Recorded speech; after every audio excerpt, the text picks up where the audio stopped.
大家好，我是魏志超。今天我想来聊一下美国外交思想的四大流派，以及现任总统川普更加贴近于哪一个流派。美国的对外政策呢，经常让人觉得有点精神分裂啊。有的时候，美国像是个世界警察，非常热衷于全球干预，到处推广民主自由什么的。有的时候呢，又会突然收缩啊，比如像川普这样高喊美国优先，摆出一副要撂挑子不干的架势。其实不光是川普啊，一战、二战之前的美国都显露过类似的倾向。那么这种反复无常的背后是什么样的外交理念在驱动呢？其实呢，美国的外交思想并不是铁板一块的，而是由4种不同的传统流派共同塑造出来的。这就是由美国政治学者沃尔特·拉萨尔·米德提出的一个著名理论。米德认为呢，美国建国至今产生了4种外交思想传统，分别是汉密尔顿主义、威尔逊主义、杰弗逊主义和杰克逊主义。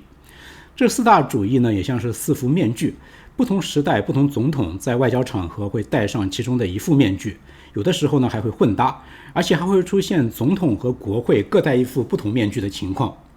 这4大流派的此消彼长啊，就是美国外交政策变化无常的内在动力。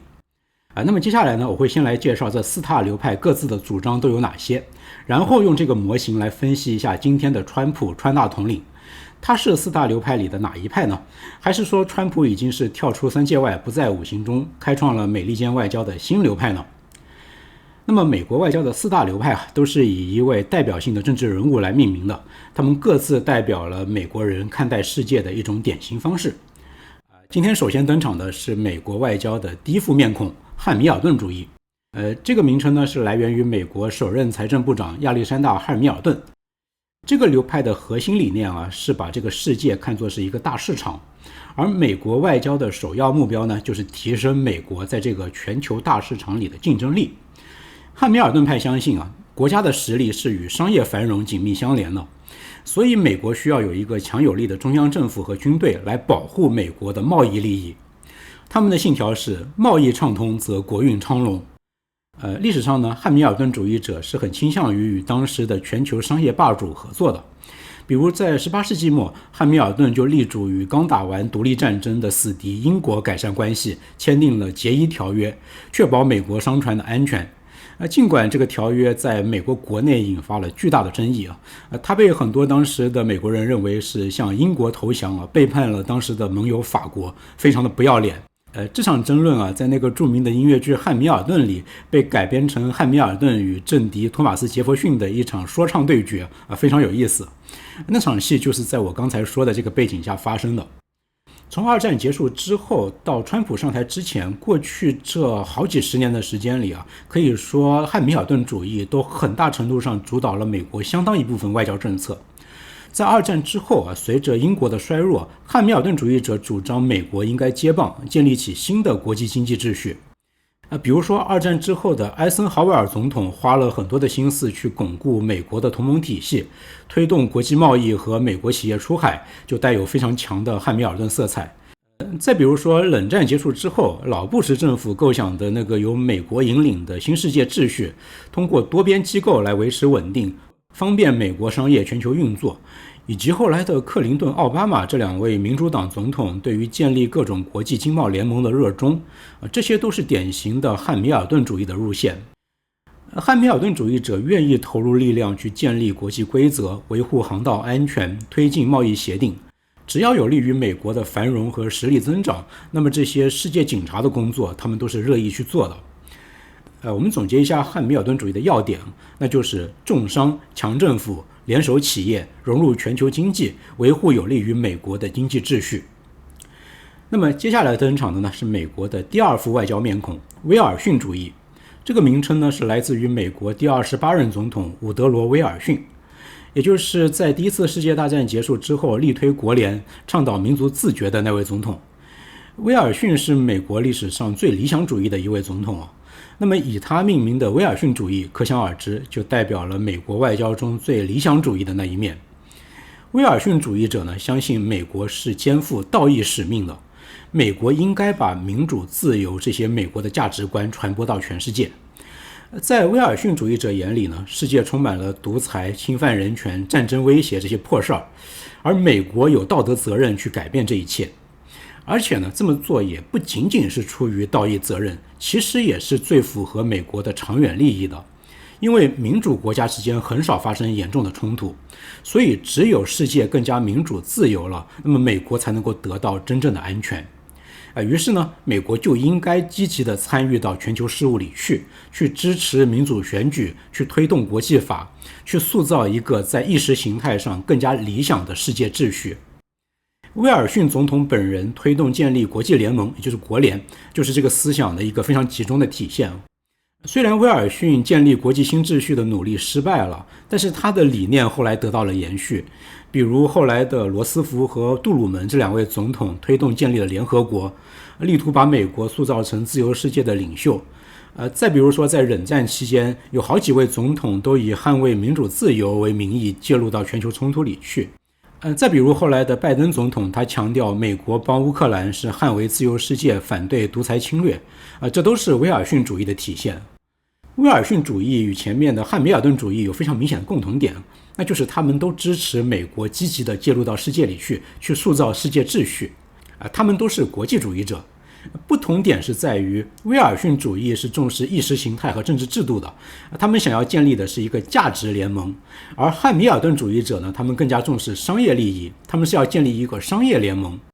这两股势力常常是能够合作的，他们会去推动类似的国际秩序。接下来呢是美国外交的第三副面孔——杰弗逊主义。这个名称呢是来自于美国的第3任总统托马斯·杰弗逊，也就是在刚才那场说唱 battle 里输掉的那位。杰弗逊派呢是前面这两大国际主义流派的对立面，属于是内向型选手。杰弗逊主义者最关心的是保护美国自身的民主和自由，不希望因为对外干涉而牺牲美国的立国之本。他们的信条可以概括为：与其改造世界，不如确保自家的民主不走样。杰弗逊主义者认为外交冒险是弊大于利的，比如说大规模的海外行动会催生庞大的军政机构，让政府权力扩张，这就会威胁公民的自由。再比如说，美国如果出于利益考虑与一些专制国家为伍，那就会玷污美国的道德价值。还有就是卷入对外战争会消耗巨大，这会拖累美国国内的民生。总之呢，对外干涉很容易腐蚀美国国内的民主共和精神。托马斯·杰弗逊本人是以反大政府著称的，他非常警惕政府权力扩张，他极力维护那种权力在民的共和精神。他的外交思想很显然是服务于这个核心理念的。所以呢，杰弗逊派对外交总是保持警惕的，他们倾向于少惹事多收缩。如果说今天的川普显露出了一些孤立主义的倾向，那么源头就在杰弗逊主义这里。杰弗逊派的孤立主义呢，还有一个很重要的支撑那就是他们相信美国地大物博，要啥有啥，所以呢，即使美国缩回自己的1亩3分地，也是能够自给自足的。历史上呢，杰弗逊主义也好几次主导了美国的外交，比如说一战结束之后，美国参议院否决了加入威尔逊一手推动的国联，搞得发起国美国自己最后居然不是国联成员，搞得非常尴尬。这就是杰弗逊派思想的体现。那些议员们担心卷入欧洲的纷争会伤害美国自己。再比如说，在2战之前，美国国会通过了中立法案，长期拒绝介入欧洲战事，直到珍珠港事件爆发，这也非常的杰弗逊主义。再比如说，在奥巴马时期，美国的外交是明显回缩的，非常强调减少军事干预。他在利比亚危机里采取了幕后领导的策略，让盟友冲在前面。连叙利亚在内战里使用了化学武器，直接踩了奥巴马亲自划下的红线，奥巴马都忍了，没有出手。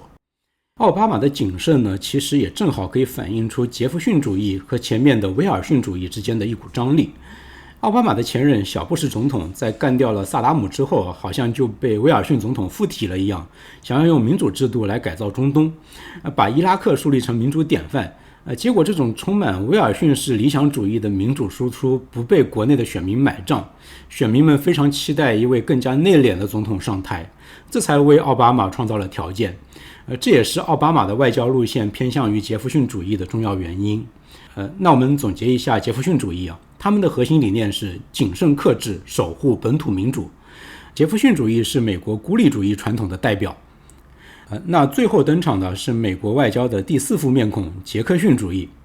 这个名称呢是来自于美国第7任总统，以硬汉形象闻名的安德鲁·杰克逊。杰克逊主义代表了美国外交传统中最硬汉、最民粹色彩的一派。这是一个比较奇葩，也不太容易被外界理解的外交思想传统。杰克逊主义非常奉行武力和荣誉，主张用强硬手段维护美国的利益。它体现了美国民间的牛仔传统，就是平时不惹事，但只要被欺负就必定挥拳还击，而且绝不手软。它与前面的杰弗逊主义呢有一点类似，都是偏向于收缩的，都不想管国际上的各种闲事。杰克逊主义者不太关心那些高深的国际政治规则，他们鄙视汉密尔顿派那种与大公司勾结的精英外交，对威尔逊派拯救世界的那种理想也不感冒。但是呢，同样是收缩的流派，杰克逊派与杰弗逊派的气质简直是天差地别。前面的杰弗逊派是很精英的，是从维护美国的宪法精神的角度出发，提倡收缩。而这个杰克逊派是纯粹出自于草根的直觉。而且呢，杰克逊派的退缩绝对不代表怯懦，恰恰相反杰克逊派的骨子里是非常的尚武的。他们平时不主动挑事，甚至不支持轻易动武，可他们一旦认定美国的国家安全受到威胁，美国的国家尊严受到挑战，他们就会立刻支持以雷霆的手段回击，而且是战必求胜，绝不妥协，要打就打赢，打到对方无条件投降，否则就别打。这也就是为什么每当美国陷入到那种持久战打得不明不白的时候，比如说越战后期，杰克逊派就会异常愤怒，他们觉得这是丢了国家的脸面。如果说汉密尔顿派像是商人，威尔逊派呢是理想主义的书生，杰弗逊派是宪法学者，那么杰克逊主义者就是红脖子牛仔，而且是一言不合就拔枪的那种。历史上珍珠港事件之后，美国全民激愤支持宣战，911恐怖袭击之后，民众强烈要求报复，这都是非常典型的杰克逊式的反应。小布什政府在911之后发动阿富汗战争，很大程度上就是顺应了这种杰克逊式的复仇情绪。杰克逊主义是美国4大外交传统里很容易被外国轻视和误解的流派。外国常常会低估杰克逊派的决心，比如说外国人看到美国国内流露出一些反战的声音，就以为美国人怂了。但是他们不知道的是，如果反战的是杰克逊派，那么一旦他们被激怒，这些厌战的普通人会瞬间变成铁杆鹰派。杰克逊派的特点可以说是静如处子，动如疯狗。那么我们小结一下4大流派。汉密尔顿重商，威尔逊重道义，杰弗逊重视本土价值，而杰克逊重视武力荣誉。他们彼此既有对立也有交集，在不同的时代此消彼长。汉密尔顿派和威尔逊派帮助美国扩张影响，杰弗逊派在过度扩张的时候踩刹车，而杰克逊派会在美国受辱的时候出来找场子。提出这4大流派理论的米德认为这种内部多元性赋予了美国外交极大的弹性。他说这是美国独有的一份幸运，因为不管哪个主义暂时领先，也总有其他的几股力量往其他的方向拉扯，所以呢，美国的外交总有调整转身的余地，这就避免了在一条道上走到黑。米德介绍4大流派的那本书，中文版叫做《美国外交政策及其如何影响了世界》。这本书的英文原名呢，其实叫做 Special Province， 特殊的天意，翻得文艺腔一点就是天佑美国。可见在米德眼里4大外交流派的相互牵制是美国立国之本级别的东西。那现在呢，我们可以把目光转向川大统领了。那川普是属于这4大流派里的哪一派呢？还是说他是一个自成一派的异类？首先呢，川普似乎肯定不是威尔逊主义者，至少表面上是这样。威尔逊主义是高举价值观大旗嘛，而川普对传播民主、维护人权、自由这些东西几乎是毫无热情。他对于那些多边国际组织也充满敌意。他在第1任期退出了联合国教科文组织、人权理事会、巴黎协定、伊朗核协议，还威胁退出世界卫生组织、退出 WTO。这在威尔逊派看来简直就是自毁长城等于是自己主动把美国作为世界老大哥的这张脸扔在地上踩。那么川普是不是汉密尔顿主义者呢？表面看也不像。传统的汉密尔顿派是支持自由贸易，而川普的标志反而是发动贸易战、加关税，认为全球贸易体系是让美国吃亏了，要通过双边施压来争取更多有利的条件。川普虽然非常关心美国的经济利益，在重商这一点上是很汉密尔顿的，但是他的方式不是建立各种精巧的贸易制度，而是直接用市场准入当作武器来逼迫对方。也可以说他是非常另类的汉密尔顿主义吧。那川普身上最明显的呢，其实就是杰克逊主义的浓厚气息了。他2016年第一次胜选的时候，很大程度上就是唤醒了沉睡的杰克逊派选民，也就是那些被美国的政治长期忽视的草根阶层，那些崇尚强硬、质疑精英，那些认同维护美国的尊严和荣誉的选民。川普反复强调美国优先，强调华盛顿的那些精英背叛了人民，这些都是深得杰克逊主义者的心的。川普的很多外交言行与杰克逊派都高度吻合，比如说他极其看重美国的国家尊严和他自己的强硬形象。他经常说全世界都在占美国的便宜，不能让他们再笑话我们，这就很反映杰克逊式的那种非常朴素的荣誉感。再比如说川普对盟友的粗暴态度，他经常嫌弃盟友军费不足是占便宜，公开算账，这从道理上来说也没错了，但这个态度本身，这非常迎合杰克逊派那种很朴素直接的不当冤大头的心理。再比如说川普在军事上的两面性，那也非常符合杰克逊派的逻辑。什么两面性呢？一方面呢，川普爱炫耀武力，增加军费，下手也非常凶狠，比如说他在第一任期下令击毙伊朗的苏莱曼尼，下令击毙叙利亚的 ISIS 头目。但是另外一方面呢，川普又极其厌恶长期驻军，卷入那些复杂的新战争。他试图从叙利亚和阿富汗撤军，虽然因为各种原因没有彻底成功啊。好战和厌战的这两面看起来很矛盾，但其实这正好符合杰克逊主义的逻辑，那就是能不战则不战，但战就速战速决。这不是那种书生式的两耳不闻窗外事，关起门来过好日子，而是一种鹰派的孤立主义倾向。最后呢，是川普在经济方面的外交政策。他认为全球化只肥了那些跨国企业和别的国家，损害了美国工人。他对外谈判的出发点是抢回美国的损失，而不是我们跟你们共赢。这种经济上的民族主义啊，也是带有非常浓厚的杰克逊主义的特征的，也就是我们不能吃亏。与此同时呢，川普老说美国就算不跟你们做生意，我们也啥都有。他埋汰加拿大的时候就经常这么说。这种论调呢，也是部分的呼应了杰弗逊主义那种自给自足的理想。所以可以说呢，在四大流派这个框架之下，川普主要是体现为一位杰克逊主义者。而杰克逊主义已经很久很久没有主导美国的外交了。自从二战之后，美国外交就长期是由汉密尔顿派和威尔逊派主导的。杰克逊主义的力量虽然一直存在，但很少有在总统层面上得到这么充分的体现。是川普非常成功的将沉寂多年的杰克逊主义带回到了舞台的中央。川普不是第一个戴上这张面具的，但他无疑是二战之后第一个全面践行这套思路的总统。美国民间那种朴素的直来直去的牛仔精神本来就是国际社会最陌生的，而且他又久未露面，再加上川普口无遮拦的风格，就更加让杰克逊主义不加滤镜地出现在世人面前，这也就难免让国际社会大跌眼镜了。以前的杰克逊主义者多少还像是教父出来跟你谈事，该有的体面还是会有的，但是川普的作风呢，就更像是教父手下的街头打手直接来跟你谈事，非常的简单粗暴。这就让美国的盟友对手全都一脸懵逼，甚至很多时候我看川普的内阁，比如卢比奥都是一脸懵逼的。提出四大流派这个理论的米德在很多的媒体里都强调过一个观点，那就是美国的4种外交传统从来都没有消失，其中最不被外界理解的杰克逊主义在特定的历史条件下也是会强势回归的。红脖子精神始终是美国精神的一个非常重要的面向，国际社会千万不要忽视。总归呢，要在四大流派的这个框架里给川普定位的话，那他就是一个典型的杰克逊主义者。另外他还稍微糅合了一点杰弗逊式的那种减少对外干涉和自给自足的理念。但是就只是这样而已嘛？这里我有一个瞎联想，